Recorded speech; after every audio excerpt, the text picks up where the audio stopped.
मित्रों, आज हम लोग काली हल्दी कैसे लगाएं और सरल तरीके से कैसे लगाएं इसके बारे में बात करेंगे। पहले समझ लें, काली हल्दी और दूसरी हल्दी में कोई फ़र्क नहीं है जहाँ तक लगाने की पद्धति है। और हम लोग छाया में खड़े हैं, जैसा हम देख रहे हैं।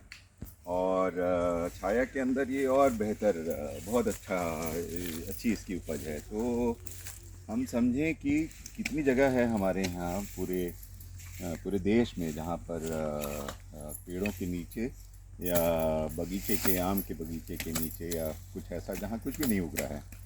तो पहले हम देख लें कि कैसे लगाया जाता है। तो इसमें बहुत सारे हल्दी में हम देख रहे हैं कि इसमें आँख आनी शुरू हो गई है। तो यह प्रकृति बताती है कि ये लगाने योग्य है। और खाली सर्दियों में न लगाएं। बाकी हमारा हम लोगों का जो एक्सपीरियंस है कि बाकी सब समय में हम लगाकर इसको। एक और महत्वपूर्ण चीज़ है, काली हल्दी औषधि गुण से बहुत भरपूर है। ख़ासकर कैंसर, ख़ासकर गठिया, रूमेटिक अर्थराइटिस, दमा, पुराना से पुराना दमा, और लंग्स से जो भी रिलेटेड चीज़ें हैं। तो सिर्फ लंग्स और हार्ट से ही नहीं, एंटी एजिंग बहुत ज़बरदस्त है। एक उसमें ये है कि जो सबसे ज़्यादा औषधीय है, एक तो ये रॉ हो तो सबसे अच्छा, दूसरा ये धरती के अंदर 14 महीने कम से कम रहा हो। हमारे यहाँ हम दिखाएंगे कि जो 2 साल तक का की जो काली हल्दी है, बड़े होने पर कैसी लगती है।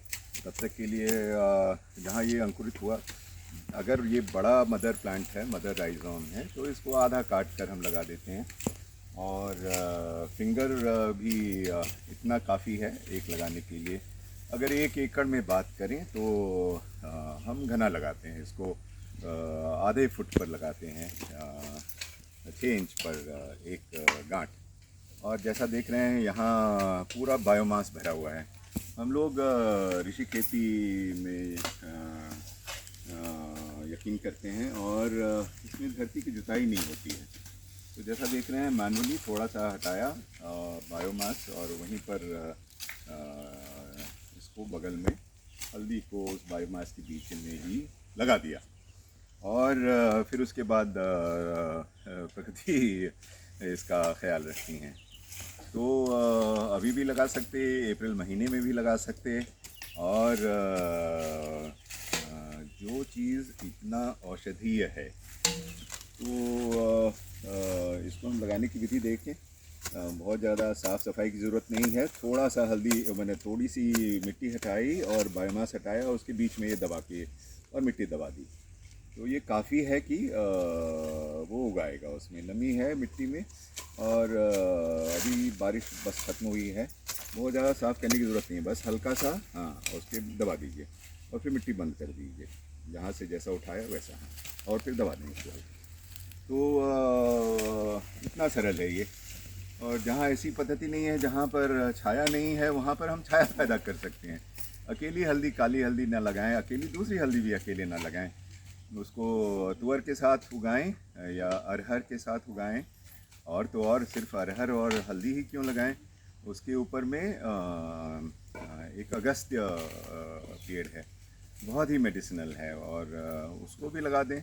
सुबबूल भी लगा दें। अच्छा, कभी कोई कहे कि नहीं बहुत घनी छाया में कैसे उगेगा, इससे ज़्यादा घनी छाया क्या हो सकती है। यहाँ पर अगर हम देखें, जो पिछले साल की ये लाकाडोंग हल्दी है, और वहाँ भी है काफ़ी कुछ, हम लोगों ने निकाल कर लोगों में डिस्ट्रीब्यूट भी कर दिया है, थोड़े बेच भी लिया है। और ये दो साल पुरानी हल्दी है। तो इसकी औषधीय गुण की कोई मिसाल नहीं है। तो एक मिस्टर सुब्रमण्यम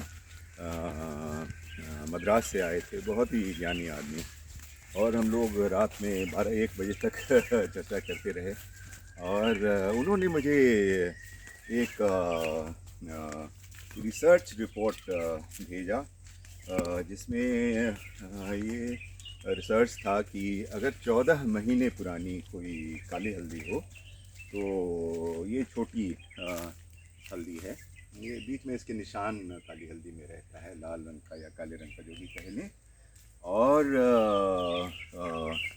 तो जो 14 महीने पुरानी हल्दी हो जो ज़मीन के अंदर है, उसका जो औषधीय गुण है वो कैंसर ठीक करता है, क्योंकि आपके बॉडी को अल्कलाइन करता है। काली मिर्च के साथ खाएं। और ये सारे लैकेडोंग जो टर्मरिक 2 साल से पुराने हैं, ये काला वाला से। और कुछ लैकेडोंग है और कुछ काली हल्दी है। काली हल्दी जैसा मैंने बताया, ये हम लोग सुरक्षित रखते हैं। हम लोग पैसे नहीं लेते। जिस किसी को रोग हो तो अपने हाथ से कुरियर कर, और बहुत सारे लोग ठीक हुए हैं। अभी तक मुझे एक भी ऐसा एग्ज़ाम्पल नहीं है जिसमें लोगों को फ़ायदा ना हुआ हो, और बहुत सारे लोग ठीक हो गए। एक सर्विंग सेक्रेटरी हैं उनका भी ये ठीक हो गया। एक कर्नल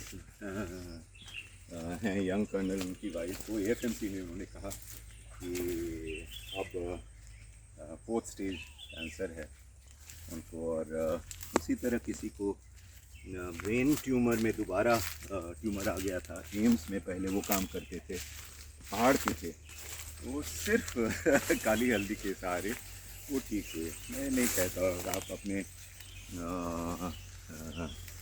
डॉक्टर से परामर्श कर लें।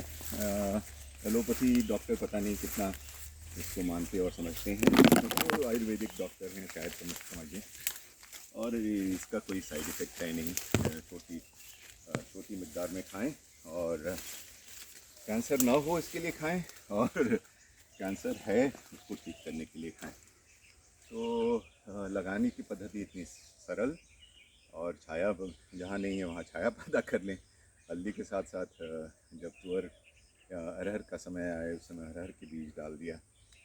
और साथ ही साथ हमारे यहाँ देखें सुबबूल, ये सब 1.5 साल पुराना है या 2 साल अब हो गया। तो लीची तो पुराना है उसके बगल में, लेकिन ये जो सुबबूल है ये 2 साल। उसके नीचे में पिंक पेपर है, उसके नीचे में गंधराज नींबू है, और नीचे में जो काली हल्दी जो मैंने दिखाया या लैकेडोंग टर्मरिक वो है। तो WHO की माने तो हमारे यहाँ कहते हैं 10% हिंदुस्तानियों को कैंसर होने की संभावना है। आप इसका स्कोप समझें। मैं हर एक जो हमारे साथ बिना जुताई किए हुए वाली खेती के लोग हैं, या जो भी मेरी बात सुनते हैं, उनको मैं कहता हूँ कि ज़रूर लगाएं। और अभी इस पर इंडेंजर्ड स्पीशीज़ है, तो एक्सपोर्ट पर शायद बैन है इस पर। और तो हमारी जो अभी की सरकार है, चाहे एग्रीकल्चर मिनिस्टर हैं या फिर प्राइम मिनिस्टर साहब हैं, उनसे हम दरख्वास्त कर सकते हैं कि किसानों के हित के लिए जब हम दिखा पाएंगे कि हमने 10,000 से 1 लाख टन सब मिलकर हमने उगाया, और इसका एक्सपोर्ट से बैन हटना चाहिए, तो आप समझें बाहर में इसकी कीमत 5,000 रुपये किलो है। बाहर में लोगों को समझ है इसकी। किसानों की, कितने किसानों की, छोटे से छोटे किसान की गरीबी दूर हो जाएगी। ये तो जब है कि अब बाहर हम भेज पाए, बाहर ना भी भेज पाए, अगर लोग समझें कि इससे कैंसर ठीक होता है और कैंसर नहीं होता है, तो अगर उनको किसानों को 200 रुपये किलो भी मिला, 100 रुपये किलो भी मिला, और ऐसी जगह में उगा हो, बिना जहर के उगा हो, तो उसकी 1 एकड़ में 1 टन लगाएं तो हमारी मिट्टी में ये 10 गुना बढ़ता है। तो आधी फुट पर 6 इंच पर हम लगाते हैं, छाया में लगाते हैं। अब ऐसी जगह जहाँ पर और कुछ नहीं हो रहा है, और अभी हम दिखाते हैं जहाँ केले के नीचे, ये तो ब्लैक टर्मरिक है ही, और ये बगल में हमारे यहाँ जो ब्लैक टर्मरिक, ये सारी जगह भरी हुई थी हम लोगों ने। जो जैसा मैं बता रहा हूँ 2 साल से पुरानी हल्दी हमारे यहाँ, किसी के कोई भी अपने से संपर्क करता है तो हम उन्हें भेजते हैं। और आशातीत सफलता है इसमें। और ये 2 साल पुरानी हल्दी यहाँ से देखें, और उनसे सुबह से मैं बोलूँगा तो केले के नीचे, और कितनी घनी छाया है और कितनी अच्छी फसल है। ये सब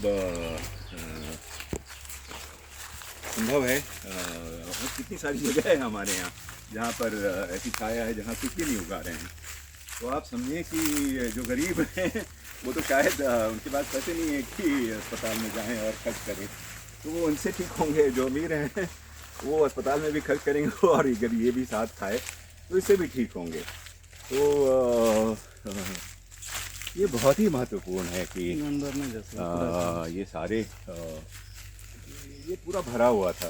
अभी तक हम लोगों ने नहीं तो बहुत सारे लोगों को जिनको दमा है और गठिया है और कैंसर है, उनको हम भेजते हैं। उनको सलाह देते हैं कि अपने आयुर्वेदिक डॉक्टर से पूछ लें। नहीं तो काली मिर्च और इसके साथ आशातीत रिज़ल्ट्स हैं। और एक हमारे मित्र हैं जो 4000 किसानों के साथ काम कर रहे हैं, नेक हैं, और उन्होंने मुझे बुलाया किसानों से बात करने के लिए। तो उनके सहयोगी थे और किसान थे, ऑलमोस्ट 200 लोग थे मिर्ज़ापुर में।